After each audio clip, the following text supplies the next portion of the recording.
Well, hello there. It's your favourite fresh air junkie, Nikki Hardy, and welcome to the Wildly Known Life podcast, where we connect science, faith, and wonder to help all us spiritually underwhelmed grown-up humans of the world say yes to that sacred tug within. If you feel closest to God in nature and you're looking for biblically sound, nature-based spiritual practices that move beyond prayer walks around the block and thanking God for stunning sunsets, you're in the right place. Because while we love to get away from it all, the goal isn't to escape life. It's to live the one we have more fully alive in God.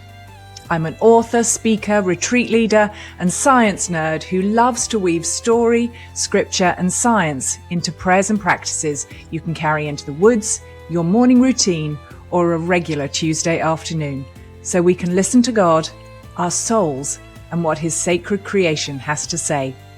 Okay, let's dive in. Let's get wild.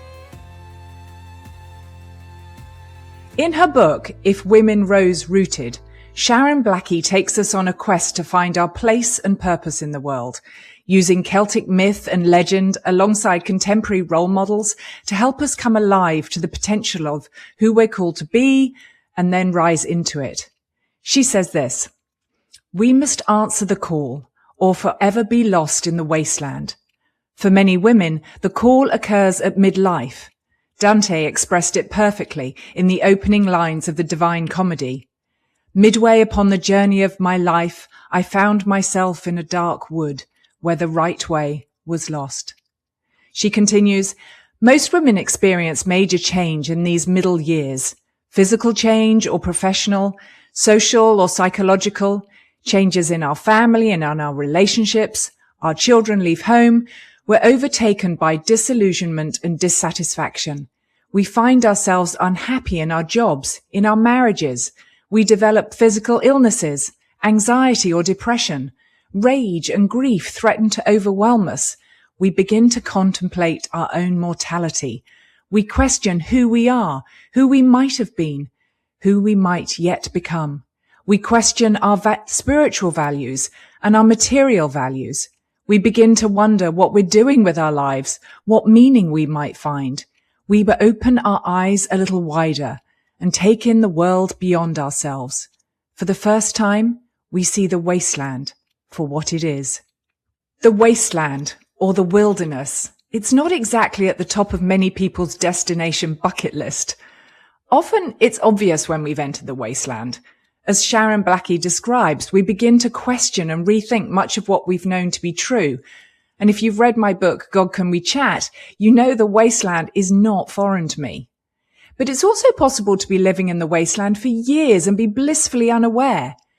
We go about our lives with little to no idea we're not living into all we could be, that the full, abundant life Jesus has for us isn't what we've always thought and are striving for, and that He has so much more for us, no matter what we're going through.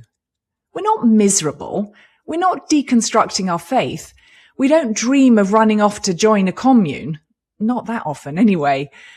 But something does feel muted, maybe a bit flat, a smidge directionless, and like we're not living in the lane we were born for. We do the things, we show up, we keep our responsibilities because our people still need loving and feeding, the bills still need paying, and the rubbish still needs taking to the curb. And yet there's this inner whisper. Is this it? Is this how it's going to be from now on? It sounds so depressing, doesn't it? But I don't believe it is. In fact, I believe the wasteland and the questions that bubble to the surface like water from a mountain spring are ripe with potential and honest curiosity. They're questions we can't help but ask in response to that sacred tug within, drawing us onwards.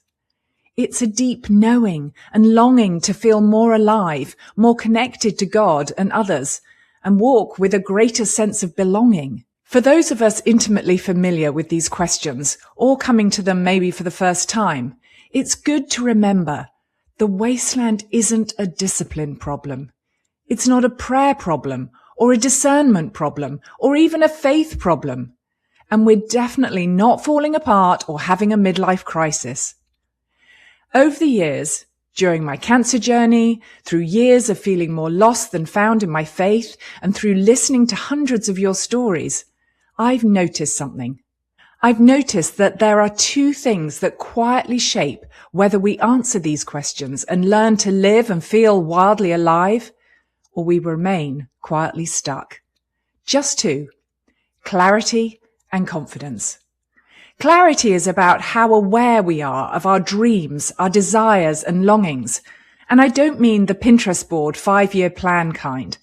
I mean the deeper stuff, the things you almost feel embarrassed to admit you want or feel called to. The weird and wonderful things bringing you joy and purpose and make you, you. We can read Psalm 37:4. Delight yourself in the Lord and he will give you the desires of your heart, as nothing more than a simple transaction. I delight in him, he delivers my heart's desires. Boom, done. Thanks very much. There's no need for me to do the work of figuring out what brings me alive, because all I have to do is delight myself in God and he'll deliver them to me, gift wrapped and ready to go. But what if it's inviting us into discovery rather than promising delivery?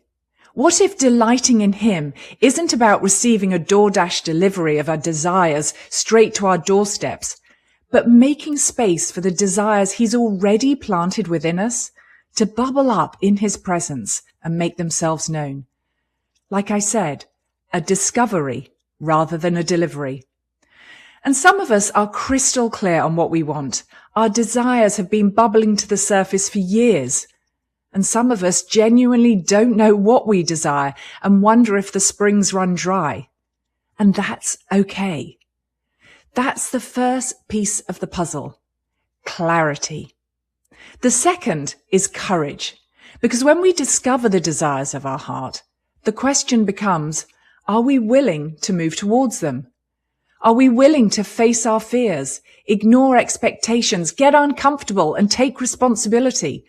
Or are we going to let them quietly run the show? Maybe not in dramatic ways, but in tiny hesitations that compound over time. You can have clarity and no courage. You can have courage but lack clarity. You can struggle with both clarity and courage.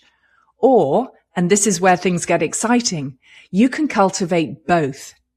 Some of us know exactly what we want. We can articulate it beautifully, journal about it, and we even have it mapped out on the back of a paper napkin. We've prayed about it, talked about it with friends, and we're sure one day we're going to step into what God has for us. But we've stalled, ground to a halt. We call it timing, seeking wisdom, waiting on God to give us a clear go-ahead or to open an obvious door. And yes, sometimes that is the right thing to do, but sometimes that's fear leading the way. And the problem is, clarity without action can slowly turn into frustration. Then there are those of us who are brave. We say yes, we start things, we show up. But if we're honest, we're not entirely sure if we're saying yes to the right things, because we're not exactly sure what we want and what we don't. Yes, we're busy, we're productive, we're responsible, but we're also quietly exhausted, because courage without clarity becomes burnout.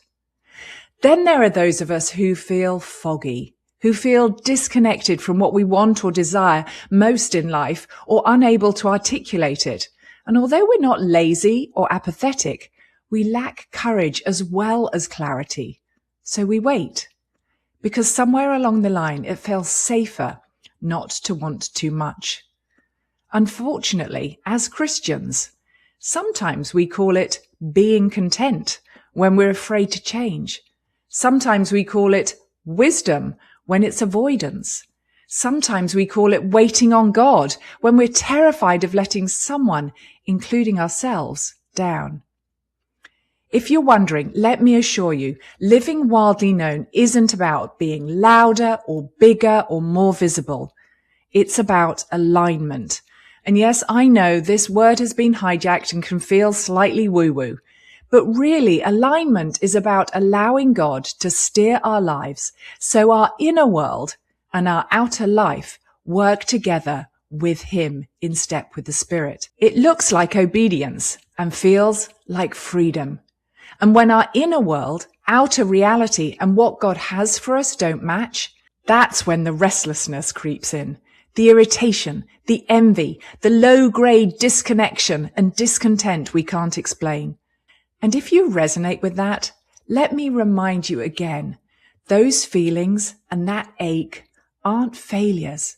They're information, an invitation into curiosity.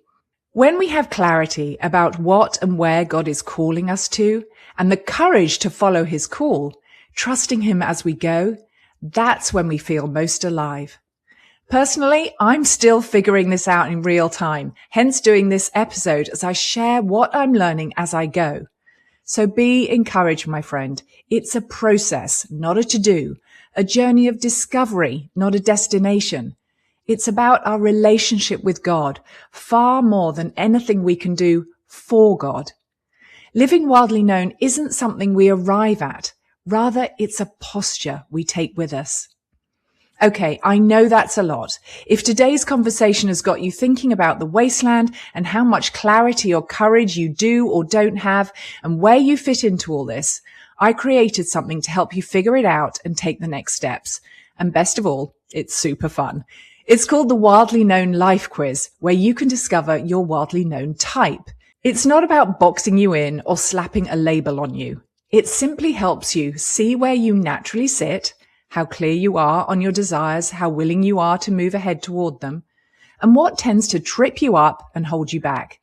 Because sometimes having language accelerates clarity, and seeing ourselves more clearly can give us courage. You don't need a quiz to grow, but if you want a framework to understand what's really driving you and what's really holding you back, and to help you see where you have clarity, it's there for you in the show notes if you want to grab it. Or you can go to thewildlyknownquiz.com.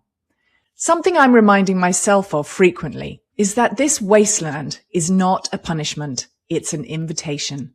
In the Bible, the wasteland and the wilderness has always been a place of healing, transformation, and encountering God. May we enter it with eagerness.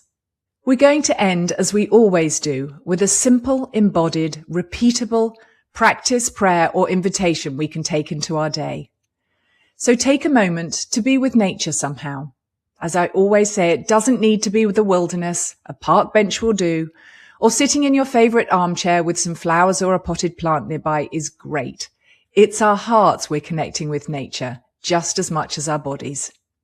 Feel free to hit pause, get comfy, and maybe sit with both feet on the ground, hands in your lap, palms facing upwards. There's nothing super spiritual about this position. It's just an outward reflection of an inner posture of openness. And so, as we take time to be with God now, let's rest a moment in stillness, returning our wandering minds to his presence and responding with openness. Take a deep breath, and in full assurance of God's loving presence and acceptance, trusting there's nothing you can say to shock him or turn him away, ask him to help you answer these questions. What do I secretly want that I rarely say out loud, and maybe even don't admit, even to myself or to God? If I weren't afraid of disappointing anyone, or failing, or of looking ridiculous, what would I do next? Where am I unclear? What scares me the most? And what would alignment, simply matching my inner God-given desires with my outer life, look like in this season? Not 5 years from now, but here and now. As you hold these questions in the coming days and weeks, be kind to yourself, remembering this is a journey, not a destination, a walk with Jesus, not work for Jesus. It's where we begin. Friend, I have loved hanging out with you on the Wildly Known Life podcast today. And if something in this conversation stirred that familiar tug, that sense there's more here worth paying attention to, you might want to subscribe and keep listening. And if you're willing, leaving a review is one of the ways this work finds the people who are quietly looking for it too. And if you're more of a watcher than a listener, we can hang out on YouTube now, and I'll put the link for that and where you can watch in the show notes. As always, to continue the conversation, join us over at The Wildly Known Life on Substack. That's where the reflections continues. There's more wanderings, more practices that you can make your own, and more space to listen together because we can chat in the comments, unlike here. All right, friends, see you next time. And remember, live wildly known.